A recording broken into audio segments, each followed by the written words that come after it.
Salut les collègues, une petite vidéo en urgence, là c'était pas prévu, pour vous faire part d'un certain nombre d'informations qu'on juge important que vous ayez rapidement, puisque depuis vendredi il y a une succession d'événements qui nous poussent à vous informer, notamment sur un sujet qui nous concerne toutes et tous, c'est des sujets sur l'avancement, la carrière, la rémunération et les parcours professionnels.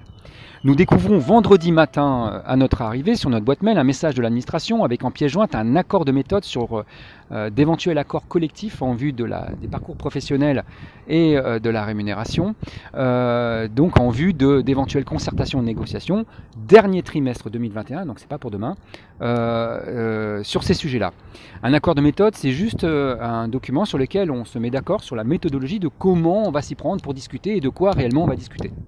Donc cet accord de méthode, on nous demande d'en prendre connaissance et de faire part de nos remarques, suggestions pour lundi matin, donc très rapidement, lundi matin, donc hier, 9h. On prend le temps de lire ce document, on l'étudie et on fait remonter à l'administration lundi matin à 9h par mail une proposition de modification qui vise simplement à rajouter un mot dans l'accord de méthode, un mot qui semble insignifiant mais qui est hyper important pour pouvoir poursuivre nos discussions avec l'exécutif.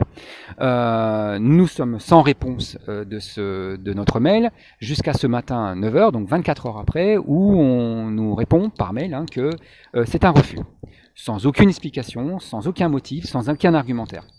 Donc nous avons immédiatement répondu à l'administration qu'on en prenait acte, mais qu'on aurait aimé avoir connaissance du pourquoi du refus de rajouter ce seul mot dans l'accord de méthode.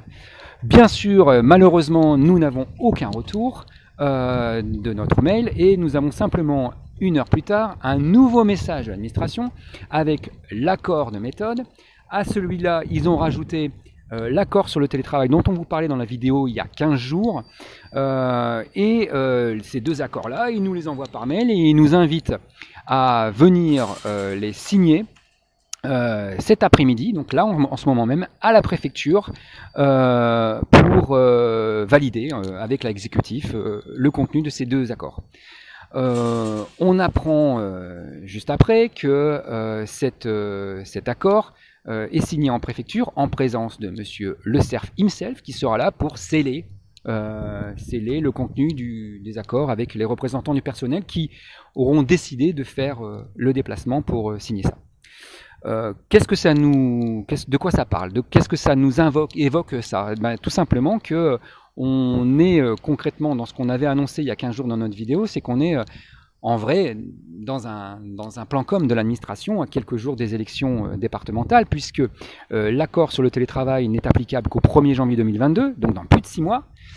Les négociations sur l'accord de méthode pour la carrière et la rémunération, c'est dernier trimestre 2021, donc c'est pas demain. Donc on avait largement le temps de prendre le temps de discuter. Non, là ils nous pressent, ils nous poussent à répondre sur des temps très très courts, et malgré nos réponses, malgré nos propositions, ils nous mettent devant le fait accompli et ils nous poussent à aller signer ce document devant Jean-René Le Cerf. Et bien sûr, on met notre main à couper, et vous verrez ça dès demain, probablement, devant des jolies photos. Il y aura des jolies photos et un joli texte pour dire que l'exécutif départemental et les représentants du personnel se sont mis d'accord sur un certain nombre de choses et qu'il y a donc une réelle volonté de Jean-René Le Cerf et de son équipe et de son administration de discuter avec les représentants du personnel sur des sujets qui concernent tout le monde. On ne nous la fait pas, je pense qu'on ne vous la fait pas non plus. Pendant 6 ans, on a très bien vu quelle a été la méthode du département. On a été en grève sur plusieurs sujets, on s'est bien rendu compte qu'il n'y avait aucune volonté de discuter, aucune volonté de concéder quoi que ce soit. Encore ces 6 derniers mois, quand il s'agissait de parler du télétravail, aucune concession n'a été faite du côté de l'administration, alors que nous, notamment en intersyndical, nous avions fait plusieurs pas en avant. Donc on est bien uniquement dans de l'affichage politique et de la plan com. Nous, hors de question pour nous à Sud d'être des figurants de leur plan de communication électorale. On n'est pas là pour leur servir la soupe et donc c'est pour cette raison-là que nous ne serons pas là cet après-midi auprès de Jean-René pour signer ce simulacre. Deuxième chose, deuxième constat qu'on fait, c'est que il nous invite à une table de concertation, de négociation, mais il ne prévoit pas de chaise. En tout cas, ils ne prévoient pas de chaise pour Sud. Nous, on est persuadés, et ils vont avoir du mal à démontrer le contraire, c'est que à chaque fois qu'il a fallu discuter sur un quelconque sujet, nous avons fait beaucoup de propositions, nous avons fourni beaucoup de matière.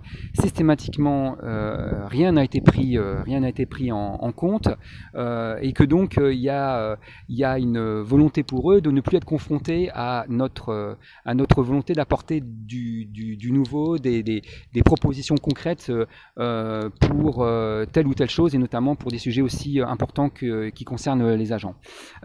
Donc ils ne supportent pas la contradiction, et donc ne pas avoir Sud à leur table prochainement, ça serait pour eux un grand soulagement.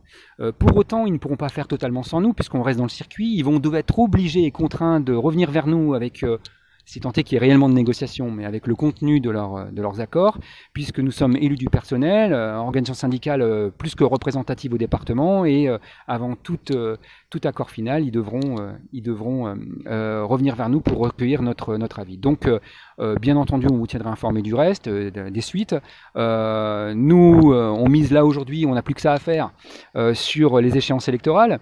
On n'a plus qu'à compter sur le fait que finalement, dans quelques semaines, ce sera plus eux, et que l'employeur qui prendra les rênes du département après les élections auxquelles nous sommes amenés toutes et tous à choisir dans le cadre des élections, sera beaucoup plus enclin à être dans un réel respect des représentants du personnel et donc des agents du département, et dans une réelle volonté de discuter, négocier et de se mettre d'accord sur des sujets aussi importants pour notre service public et pour l'ensemble des agents qui le servent. Voilà, donc on vous tiendra au courant des suites, et on vous souhaite une bonne journée. Ciao!